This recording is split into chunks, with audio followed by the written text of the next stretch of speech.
Welcome to Crypto Talk Radio, the podcast for everyday investors like you. Visit us on the web at cryptotalkradio.net. And now, here's your host, Leister. Thank you for that, Bailey, and welcome everybody out there in Crypto Talk Radio, found at cryptotalkradio.net. We are getting dangerously close to the official start of summer as the heat is starting to turn up after a period of weird, multiple days of cold rain. That's gone. The grass is green, trees are blooming, and the insects are out in force. Usually indicates that summer is upon us. Hopefully, people are not spending time outdoors in the sun without protection, because that's a dangerous thing to be doing. This will be a short episode again. It's a short episode because I don't stare at cryptocurrency and I don't follow every single thing, because most of those are just stunts to get people to buy in and FOMO off stuff. So today I'll be talking about, the usuals with numbers. I'm also going to be talking about a couple of, I don't think enough people appreciate how much shadiness there is to cryptocurrency's use as it stands, and risk. And I don't think people appreciate how things are apt, look it up, to shift in 2026. It is this I'm going to focus a little bit of time on. I won't spend a lot of time on it because it's a boring topic for some. If you're new, welcome. But for those long time, and again, I know some, they're asking for the next, something to FOMO into. And I'm not talking about those because I don't want you to FOMO into garbage. I don't want you to lose money. I want to help you learn how to look for projects that might be worth your time. It just so happens there aren't very many from my lens.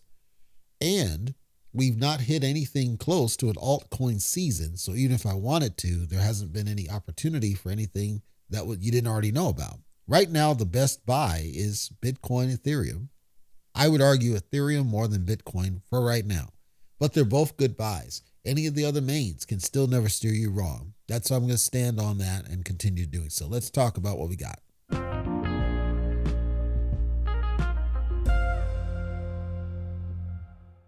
Coindesk.com, and we are going to zoom out to the month chart, starting with Bitcoin. Methinks I looked at the month chart for Bitcoin and saw a pattern that told me that we were headed downward. And I wasn't sure if I was seeing things wrong, but the deed does seem to be headed downward. Over the past 24 hours, a low of 108,000, a high of 110, just shy of 111, currently at the 109. And this is what I mean in terms of a downward trend, is that the momentum, I think it got as high as like 112 recently, was not sustained and could not sustain itself. And as a result, we started heading back down. Similar with Ethereum.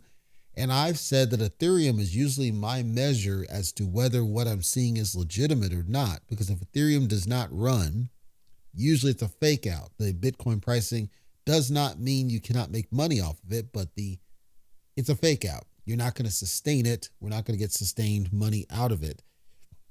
Ethereum has the same middle thing situation going on, a low of 2,500, a high of 2,700, roughly about the 2,700 now, but just shy, I would argue, of the 2,700 in the downward direction. So Ethereum doesn't look like it's going to crap out. It doesn't look like we're going to get to those amazing numbers that we did before.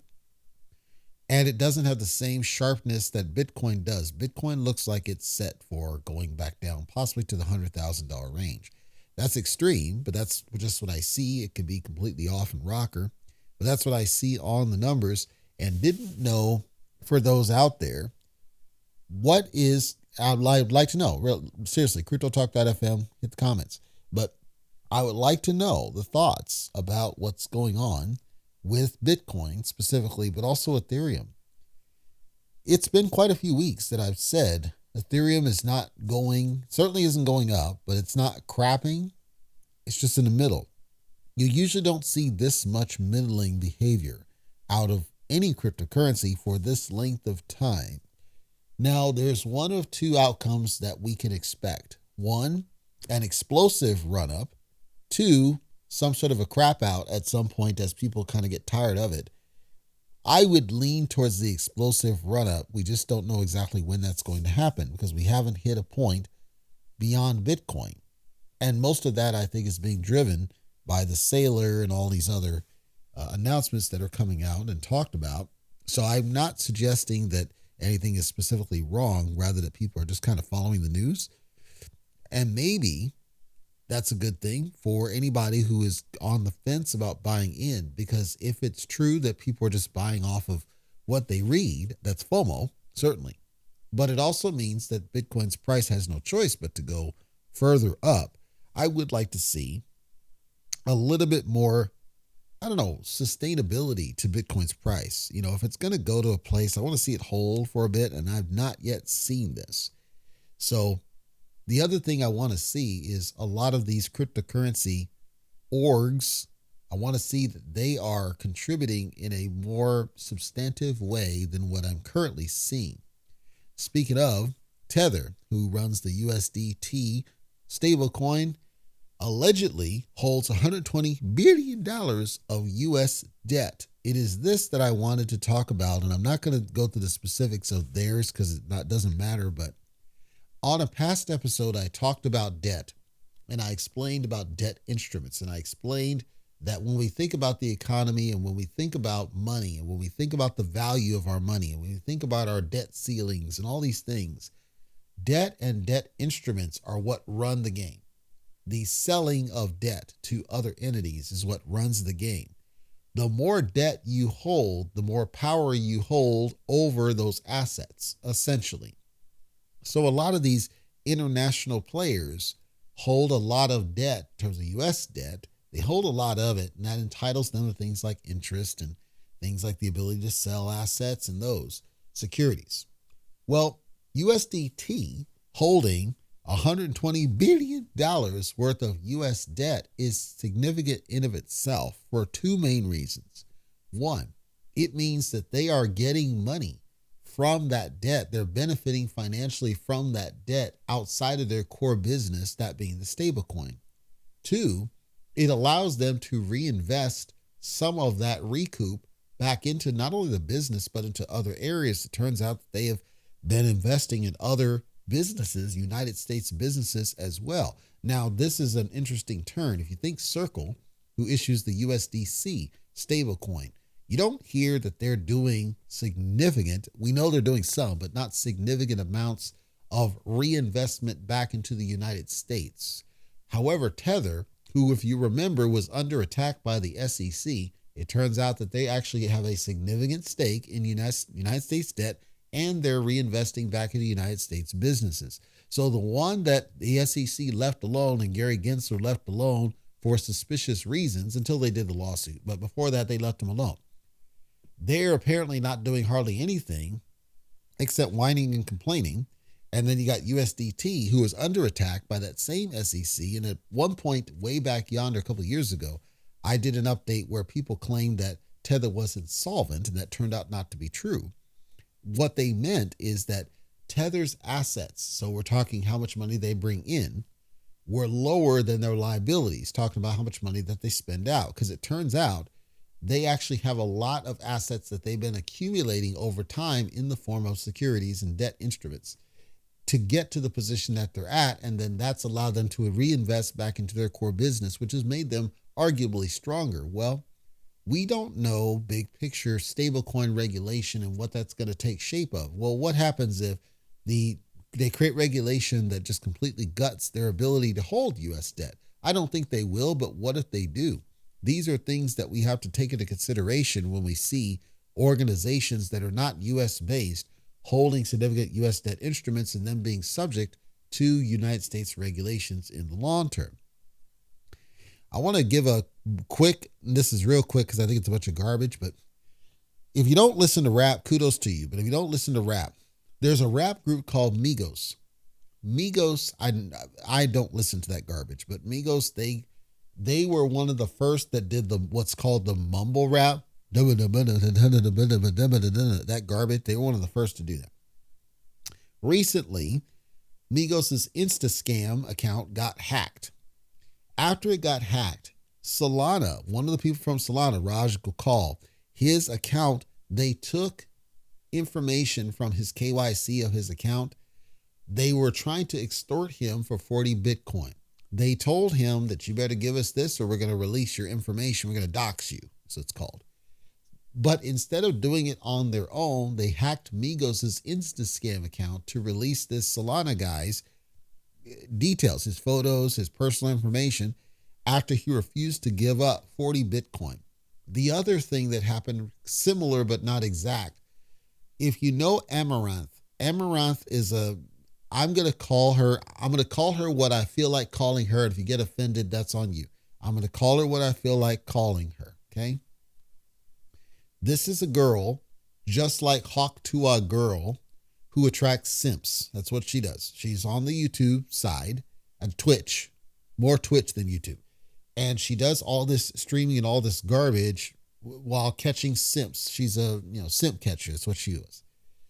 She had a break-in. They broke into her house, pistol whipped her 3 times, trying to get access to her crypto. She gave an interview where she said something to the effect, and this is why I have no sympathy for this girl, because first of all, her husband was in the house and he was taking a number 2, and they were on speakerphone talking to each other. So that gives you a sense of how big their fucking house is, right? But she said something to the effect of, okay, these people just broke into the house and started asking for the crypto. I didn't know what they were talking about. It's digital assets. How am I supposed to hand it over? Just no self-awareness of what she's saying. She knows, first of all, how they found your ass is you're flossing your wealth on media. You're flossing your wealth on Twitch while you're showing your titties. You're flossing your wealth on YouTube or wherever else. You're flossing wealth on social media. And so they tracked your ass down.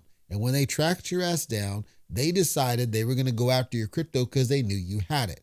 So instead, and then she said, yeah, so I had boxing training, so I knew to put my hands up and block, but I got a cut on my head.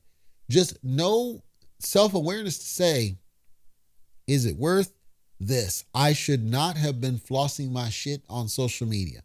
I should not have been putting it out there. This would not have happened to me if I had just simply kept my stuff on my own. None of that. She's just putting it on. Everybody else is the problem. Here's the thing, okay? They pistol whip her 3 times. Her husband has a gun handy. Now, why he goes to a number 2 and is still strapped, that's their business. Regardless, he comes out, apparently shoots at them, and then take off running, and allegedly hit one of them. So you got my point, the summary of this. I said on multiple episodes, it's like, stop flossing your wealth. Stop talking about what you do and don't have. It's nobody's business. I don't care if they're family. Stop putting your stuff out there, because this is the kind of stuff that's going to happen to you. And it's not worth it. It damn sure isn't worth. She could have been killed. Okay. And frankly, those dudes, the fact that they didn't kill her and the fact they pistol whipped her instead of killing her tells me they're young, tells me that they were afraid going in there, and they probably didn't even know she was married. And because she's flossing ass on the screen, they assume she was probably single or whatever, or just had a boyfriend that didn't live there.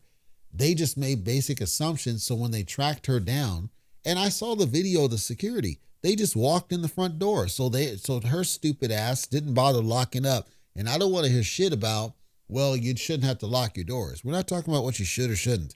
We're talking about what is. What is, you are putting ass up on the screen. You're flossing your wealth on the screen. You better have some kind of tight security, as with Logan Paul and Jake Paul, by the way, because if you don't, this is the kind of stuff that can happen.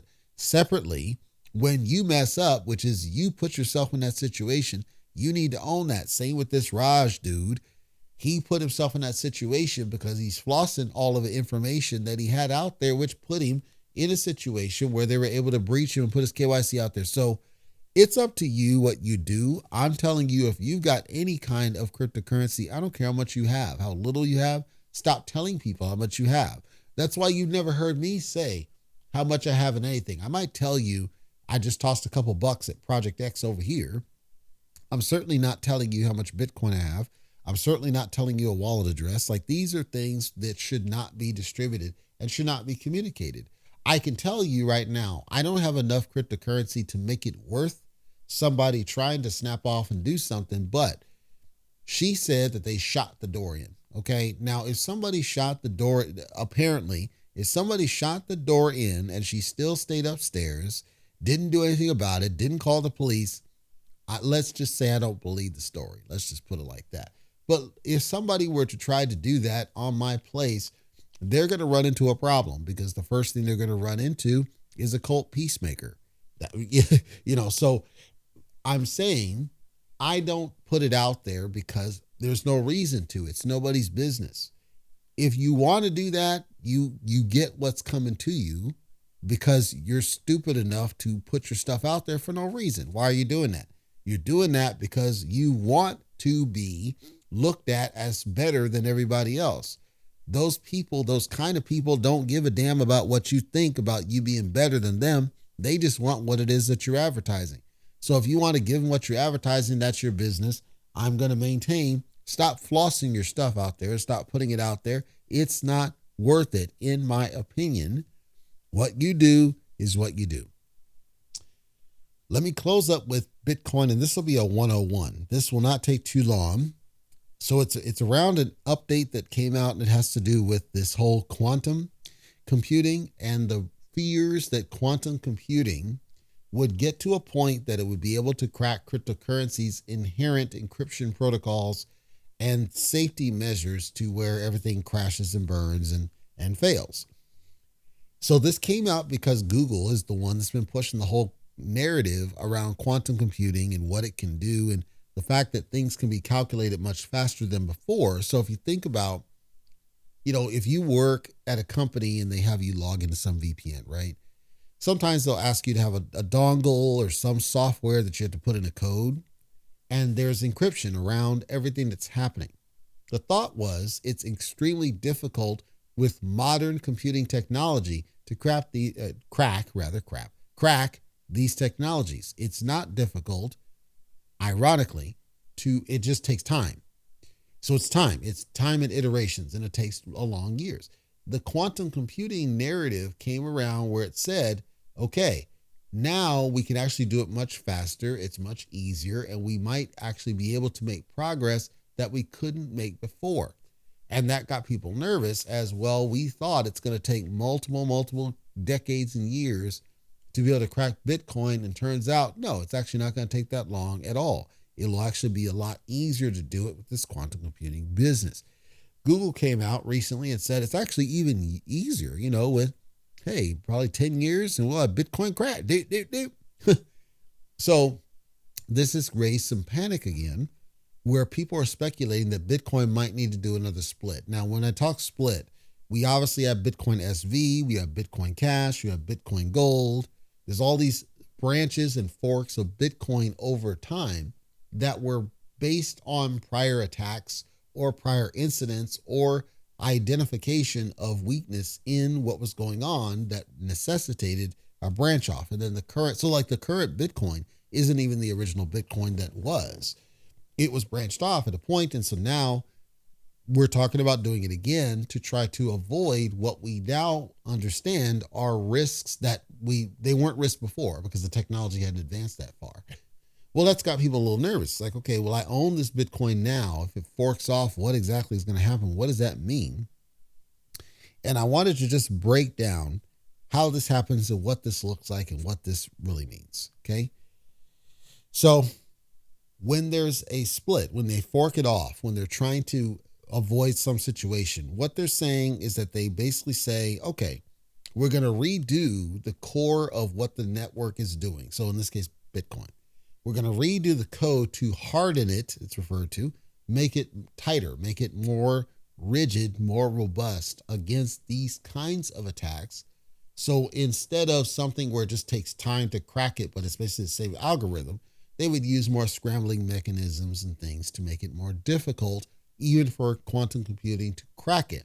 Because the thought is, if we're going to be leaning on Bitcoin for the foreseeable future, there's no way we can allow it to be subject to these breaches. Thus, we have to do something to get ahead of it. The only way to get ahead of it, because of the nature of what it is, would be to fork it off.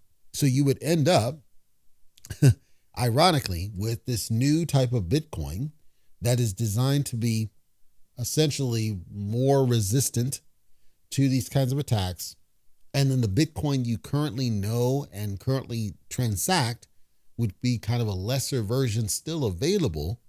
But the risk is that it might do the same thing as Ethereum Classic did when Ethereum forked off, where Ethereum Classic lost all of the value compared to the newer Ethereum, even though the other Ethereum, the current main Ethereum, being proof of stake, took away mining profits. So then the other risk was, well, if you do this whole new Bitcoin business, are you going to try to turn that into a proof of stake model? Well, if you take Bitcoin in any form and turn it into a proof of stake model, you defeat and destroy all sense of decentralization left with it. So there's multiple fears about what this means for that. We expect that this quantum, it's a real thing that is going to have real risks and real concerns to the price stability and viability of Bitcoin for what we're pushing it to in the future. The question is that nobody has an answer to is what really to do about it. I can only tell you, and there's nothing to be afraid of now, but I can only tell you that they have to do something, because no matter what, that quantum stuff is coming. Whether it's your lifestyle or not, I can't say for sure. I am telling you it is coming. It is going to be a thing. You will have to then predict which of these is going to be the go forward. It might very well be that the other, what you currently transact as Bitcoin, maintains its dominance simply because of the originality of it. This is the original one. This is the one that's per the vision. This is the one that we created, and we accept the risks of it. And so you're saying that that quantum does not affect me directly, but it might, because if it can navigate through and just breach whatever active wallets that it sees on the blockchain, that's, the wallet address is public information. So let's assume, and I'm tinfoiling, let's assume that it can just simply scan every single wallet address it sees, run through an algorithm, calculate your private key addresses, and Bitcoin has some robustness against this, but I'm just tinfoiling, right? Find the private key, go in, take your money, and jack it. All of these are possible outcomes that they can envision would happen, that they're trying to get ahead of. What's the likelihood that that happens is unknown. This new Bitcoin would have to rethink the model by which public keys and private keys and access to using cryptocurrency are envisioned versus the current model. This has happened before. The original model didn't have this concept originally of a private key and a pair and trust and signed transactions and rotating random receive addresses. It didn't have all these mechanisms. Those came later. Similar type thing must happen here, where something has to be envisioned to help protect the assets within the wallet addresses. We just don't know exactly what that means at this point today. Suffice to say, and I want you to understand, that quantum stuff is coming. In our lifetimes, maybe, depends on how old you are, but it is coming. And it is strengthening my resolve as to why I tell you to diversify your portfolio and don't put everything in one basket. You might have heard YouTubers say, and Michael Saylor say, nope, go all in on Bitcoin, deep. No, diversify your portfolio. This is exactly why. Bitcoin should be part of it, but it certainly should not be the dominant part of it. Can you imagine if somebody like Da Vinci Jeremy, I know he diversifies, but let's say he didn't. Let's say he stuck with however much Bitcoin he initially had years ago, and that's all he did, and then this quantum comes out and just drains him dry. He'd be a pauper. He'd be nothing, because nobody would listen to him if he didn't have the Bitcoin, if he didn't have the wealth. His wealth was in that. And if he didn't diversify, he'd be just another guy. Nobody would care. I'm stressing to you as a listener, please diversify what you invest in. Don't YOLO into one thing. I don't care what the YouTubers say. Diversify. Get into multiple different things, not even just cryptocurrency. Get some fixed assets, gold or rare metals, right? Gold, silver, platinum, palladium, whatever.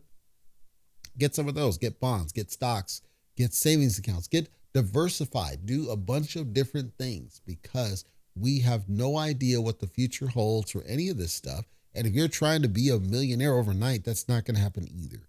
What you do with your cash is what you do with your cash, and I can't tell you otherwise. I'm sharing my thoughts because this, I believe, is going to be a pivotal moment that we'll look back at and say, this is where we should have course corrected. This is where we should have gone a different direction, and it might create an opportunity. If they do this fork, which is the current popular way to treat this, if they do the fork, it means a buying opportunity for one of the two.